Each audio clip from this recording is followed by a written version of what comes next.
Hello, everybody. Happy Friday. Hopefully I get this posted on a Friday. Welcome to the first episode of the Low with Lolo. Ooh.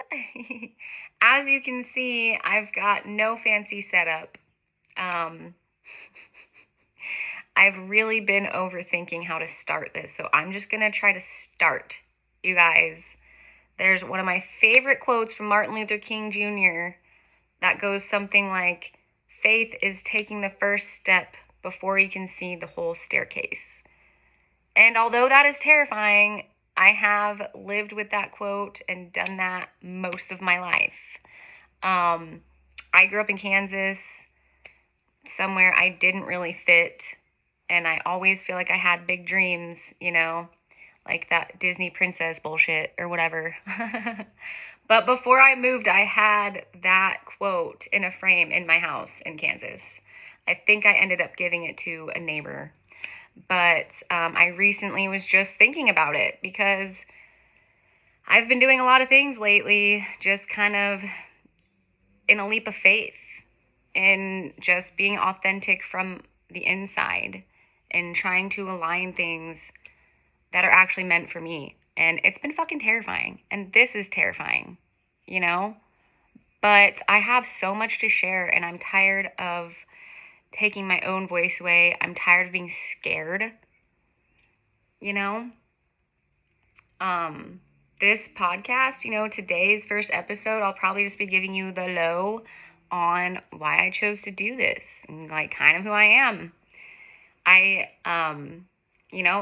Throughout the years, I lost my voice from people making me small, from people silencing me, and that's just putting it the nice way, honestly. Forever I was having this identity crisis,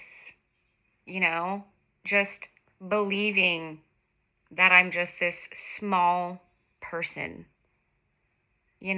someone that shouldn't take up space, someone that's just here to be quiet and to serve others, essentially. And the more I sat and thought about it,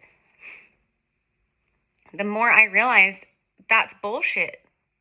And that doesn't resonate with me. That is not me. That is literally years of conditioning and abuse that won. And I'm telling you, when you've had years of abuse, you start to believe that you deserve it. You really do. And if it's more than one person that brings harm into your life that you initially trusted in a cycle, it's even easier to start believing that you are the issue, Or I started to believe that I am the issue and my mouth gets me in trouble and I should just shut the fuck up. I should just be silent. Be seen, not heard. Bullshit. It's all bullshit. This podcast is my turning point, and it's hopefully a way to get other people to feel like they can talk. Because also I tried to tell myself that, what am I going to bring that's new? What am I going to do that no one else is doing already? But that's complete bullshit. Also, because we're all unique in our own ways. We're all unique in our own ways. We all have something to contribute. And not one of us have lived the same exact life and the same exact story. And, some of us are learning lessons at different time than others. We always kind of try to judge people on where they are, even though one day we might end up there. We're not all on the same path, but we do sometimes hit the same bumps in the road. And a lot of people just don't talk about it. I never talked about my troubles in life. This is going to be completely new for me. I don't ever share about my post-traumatic stress disorder. Ever. Because I'm still afraid of the stigma and the judgment and the comments that I get. It's like, oh, were you in the war? Or, just the fact that the word triggered these days is just used very lightly. It's just not something that has been easy for me to talk about. The first love of my life, very physically abusive. And he didn't do it all the time, but every time he did it, it got worse, you know? And I didn't tell anybody. I protected him, you know? Why we do that, why we protect our abusers, I'm not sure. You know, the second man to come into my life was not, you know, like physically abusive, very mentally abusive, very emotionally manipulative. Yeah, just really good at making me think that I was crazy. And, you know, that's actually something that I was never actually able to talk about in therapy. Because physical abuse is terrible. It's absolutely terrible. And it's not something I talk about really, but again, this podcast is going to be a change for me. It's going to be me speaking up, you know, and it's not always going to be about that. It's not always going to be super serious, but yeah, right now I just want to like lay out the foundation. I want you guys to understand where I'm coming from and why this is so important to me. I really want to make a change. I've always wanted to be inspiring to people, truly, you know. I just feel like I'm trying to fit myself in these boxes where I don't belong, and I really want to belong. But maybe my job is to, you know, build my own steps, make my own staircase. Maybe that's what it is. I just kept hiding and waiting for my moment, you know, and I think it's just time for me to make the moment. This is my moment. Hello, world. We're starting, okay? Yeah, so my podcast is going to be just me and whatever I want to talk about. For once in my life, I'm just going to make something about me. And I will choose a more definite direction as I go. Hopefully it will become more structured. Right now, if any of you are watching, I just appreciate that, honestly. And I keep telling myself the worst thing that could happen is I get 0 views. You know, I get 0 views. And then I just got some practice in. Yeah. But I am also a big cannabis advocate. It's been a big part of my journey in helping me. It is my medicine. Pharmaceuticals used to backfire on me. I can't handle them. Cannabis makes me have patience for myself when I don't. And I'm just really big on it. I want to start informing people, break the stigma around that, break the stigma around mental illness, make people feel a little less crazy, a little less alone. Because we all make ourselves think that there's something wrong with us, you know, and we always feel so alone in our feelings, but I guarantee there's always going to be people that feel the way that you feel, that have experienced what you have experienced. Maybe not to the same degree, but we're all human and we're all meant to share things. We're not meant to hold it in. I don't believe so. I do not believe that we heal in isolation. I believe that we need people. I'm trying to do this without a script. I had something written down and I lost my notebook. Like, that is my life. That's my life. I'm like, I'm just going to write a little bit of structured stuff just in case I forget what I'm doing and I get stage fright. And guess what? I can't find it. So you know what I'm doing? Like I said, I'm winging it. Okay, I'm winging it. I'm just hoping that I'm quirky to the point where it's charming and I can get people to listen. Maybe one day I'll have like sound effects. Maybe I'll just make my own sound effects for now. But I've decided to do this. I have to let go of perfection. I have to. I want to be real. I've always been real. I've been on social media for like a decade now, posting stories basically every day. And I don't stage those. It's just me. You know, it's just me, crusty in the morning, just me, crusty, working out, you know, drinking coffee, talking some shit, just being weird. It's like, if I'm going to talk to myself during the day, just make it a little more worth it. Maybe just see if anyone else wants to see what I have to say, you know? I'm really big on women empowerment, you know, but not to the extreme feminist view where I'm a man hater. We don't do that in this little zone. We don't hate any gender. We all have a purpose. We need the balance of the feminine and the masculine. I think what happens is the feminine tries to beat the masculine by becoming masculine, and that is the wrong approach. You can't just walk into a job or a room full of dudes and instantly make it a competition. You know, you have to come at men with respect. You know, so many times I just see women just treat men without respect and then expect it back. You know, the hostility there is very interesting sometimes. But women need safe men. We need safe men. Not only do we need help with chores and shit once in a while, you know, I believe that men have good advice. I like when I have a few close male friends that can give me their perspective in situations, because I actually do appreciate, I can't believe I'm admitting this to a shit ton of people, but I appreciate that men have a more logical view. I appreciate that because there are times when logic needs to step in. You know, women feel a lot. We're very emotional, and I feel like we're seen as maybe less or more weak for that.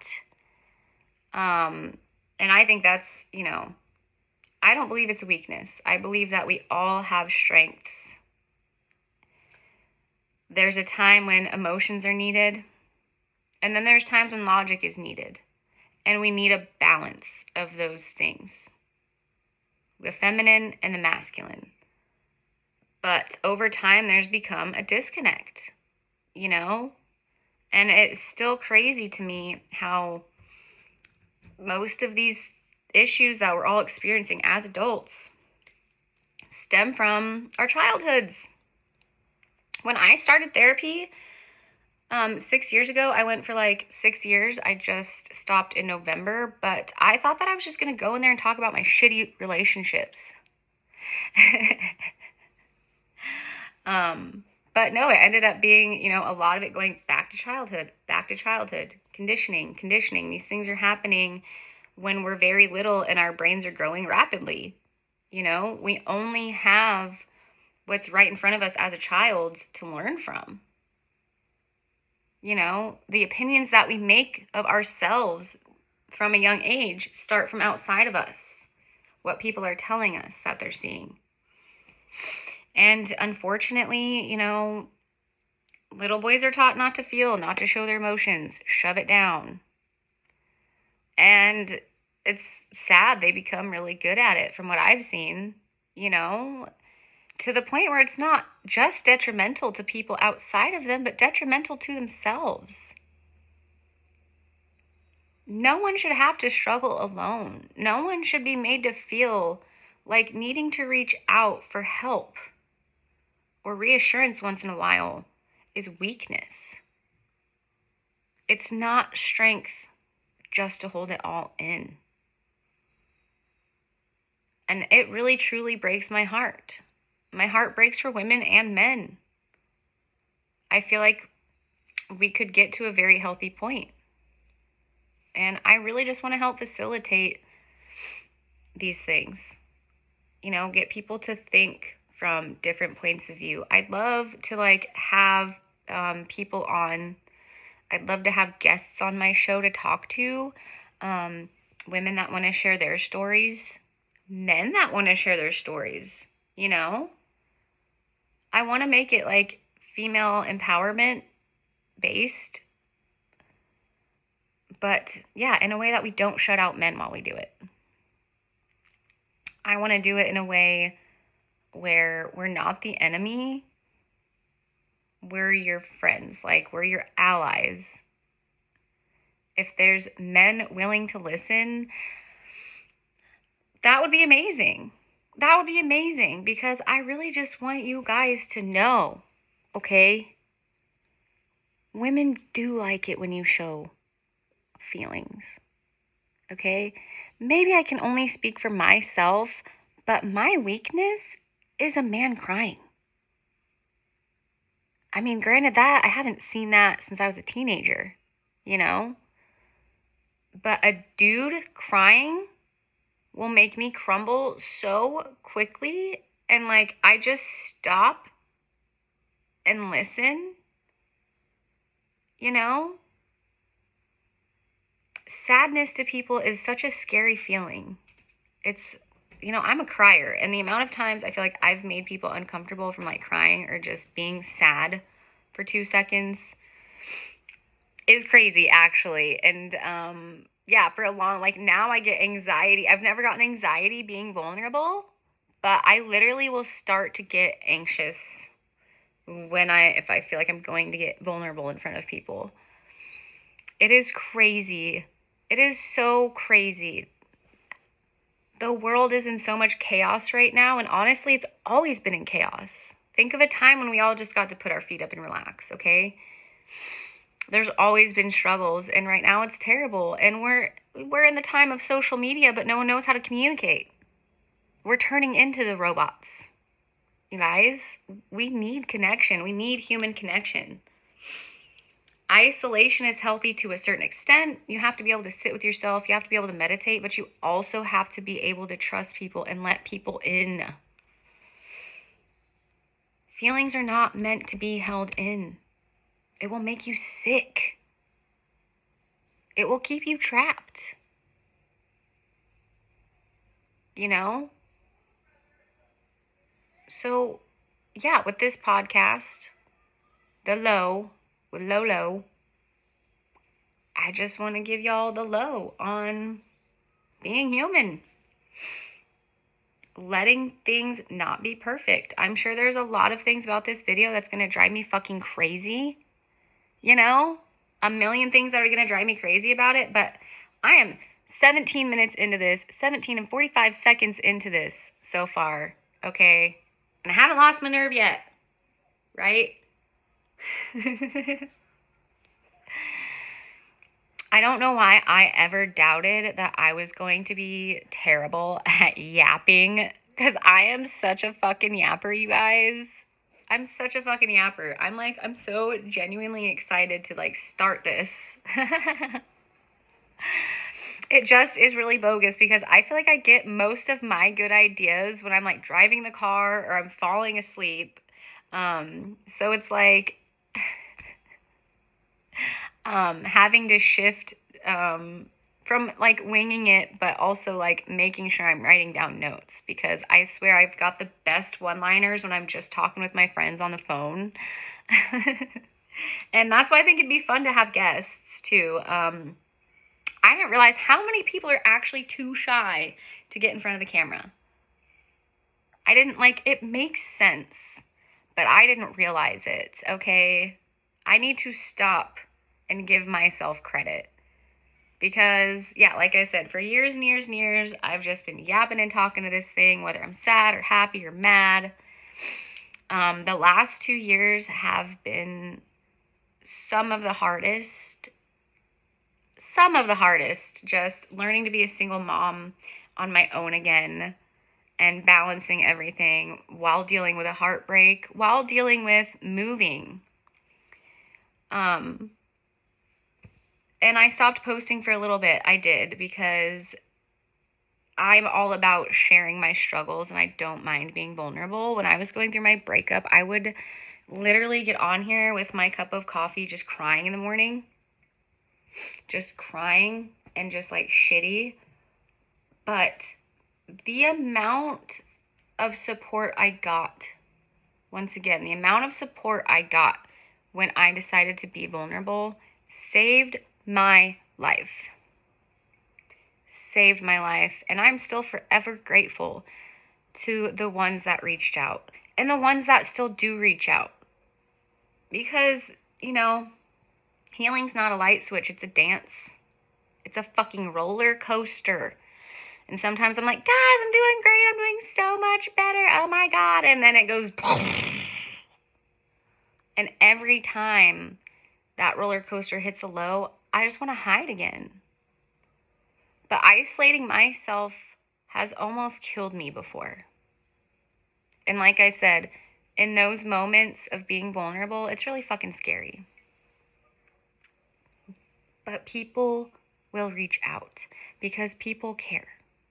And the amount of people that have thanked me for being vulnerable and sharing, that makes me feel so good. And it's not about necessarily wanting to be liked or be famous. I want to help people. That is what I'm here for. That's what I'm saying is this isn't going to be perfect right away. And the glare in my glasses is irritating the shit out of me. How many of you have been distracted by that? I'm literally just using my phone right now, guys. I will do this. I will get better. I want the lighting. Maybe I'll get a mic, but I keep making these excuses why to not post my first video, and I need to stop doing that. I just need to post. So here I am, the low with Lolo. I've been saying it out loud. I've had people calling me out, asking where my first episode is, asking how to get to my stuff. So here we are. I do have a long-standing Instagram account. Now I'm losing it. I have a long-standing Instagram account. It is go.lolo.xo. I will put that down below this video as long as I figure out how to properly load this video and type the information. Also, I have a TiK Tok that I haven't touched yet because although I might look like a very young goddess, I'm just kind of like old lady that is very stubborn to learning new things. I know I would have fun on it. I do. The only reason I have one right now is honestly so I can watch TikToks that my sister sends me because that's our love language. It's called, I think my TikTok is, oh no, it's Lolo. Ooh.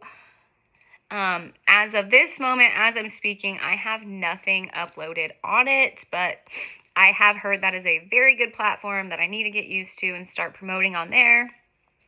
And yeah, I think I'll have fun with it before TikTok, before the convenience of choosing the music. I used to have a tablet and a cell phone, and I'd have to play the music on that tablet and record it on the phone. But your girl used to make singing videos all the time. If you're lucky, you might catch me singing in some of my stories. But dudes, I don't care about looking crazy anymore. I don't. And you know what?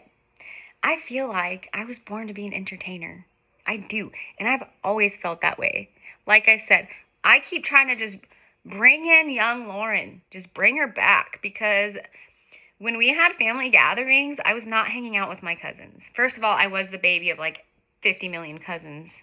But also, I wasn't hanging out with my cousins. I was hanging out with the adults while they were smoking and drinking and playing card games and trivia, making them fucking laugh, just being a fucking clown. And I feel like they would try to get me to go away, and I'd be like, no, this is where I belong. Like, I have always loved making people laugh.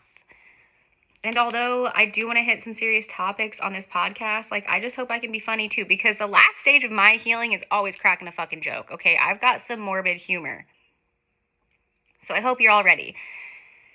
I mean, you gotta laugh. You gotta laugh so you don't cry. And I read this thing recently that was saying, like, comedians are, like, usually really depressed people.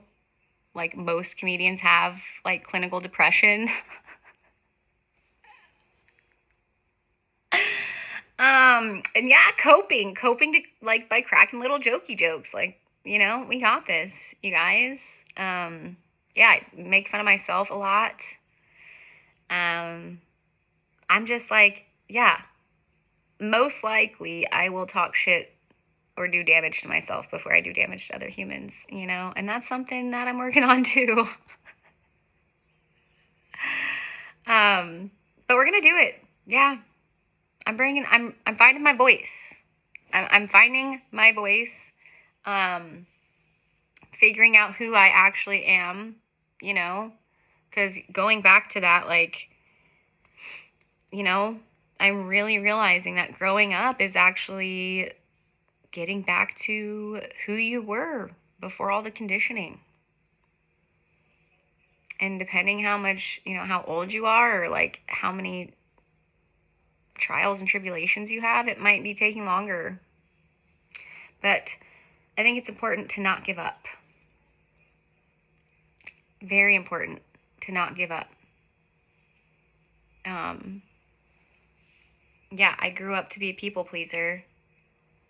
To the point where, like when I'm in a relationship, I turn into who I'm with because I'm very easygoing. I like to please people, and I like leading men. I really like a leading man. But a man that leads with consideration, is different from a man that leads from his own needs, I guess. But that's for another episode. But really, I've been silenced a lot in my life. I've lost my voice many, many, many, many, many, many times. And the last few years, I feel like my backbone was ripped out. I feel like someone just took my fucking spine away. And I've just been like a flippy floppy jellyfish. Like I've just been, a welcome mat or a rug that people wipe their feet on. And that's not fucking me. And it makes me mad every time I start thinking about it. So yeah, this is going to be what I want it to be. It's mine. For once in my life, I'm going to be selfish, and I'm going to make this shit about me. And hopefully help people along the way. So, I know this is raw. It's going to get better. If you ever feel like you want to be a guest, I've actually already had a few people tell me they would love to yap with me. I'll look into getting some microphones, look into this setting, switch it up. But if you want to be a guest or you have anything you want to add, just let me know. One of the things I want to do, I think, is at the end of each episode, I would like women to comment below something stupid a man has ever said to you. I said we weren't going to hate men on this podcast, and we're not. In like a loving way, okay? In like a loving way, okay? You guys can't see the errors in your ways. I'm sorry, unless like you just see some examples, Yeah, so women, if you're watching, let me know something stupid a man has ever said to you. And I'll pick a few and read them on my next one at the end of it. One thing that I can think of is, let's see. Something stupid a man has ever said to me. There's a lot, but now I can't think of it right on the spot. But I think one of them might be, I can't imagine being friends with a girl. What? Again, I think it's healthy for men and women to be friends. I think it's healthy for men to respect women and their minds and opinions. And it's good for women to respect men and their minds and opinions. Okay? We all have something useful to help each other with. You don't need to have the intention of getting with a girl to talk to her. What? To be interested, or like to just treat her as a person, or like as a source of divine knowledge to other females, because we're not all the same, but like we are similar in our emotions and how we want to be treated and how we communicate, you know? So let women in. Get advice from us. Like, learn to let your guard down, you guys. I know it's scary. But, having a female friend, like an actual female that you trust, and vice versa, a girl having a male she actually trusts that has no ulterior motives or agenda, it's nice and it's important. That's probably gonna be another episode too. I don't want to rant too long. I've hit 30 minutes, you guys. I hit 30 minutes on my first episode. Hopefully it was like bearable for you guys. Like I said, not going for perfection, just trying to get out there right now, you guys. So, boom. If you actually watched this, I love you. Please like it. Please follow. I'm planning on doing this at least once a week, at least. I feel like I've been getting a lot of inspiration lately. So hopefully that train keeps rolling. Thank you so very much. Thank you, thank you, thank you. I love you all. Have a good day.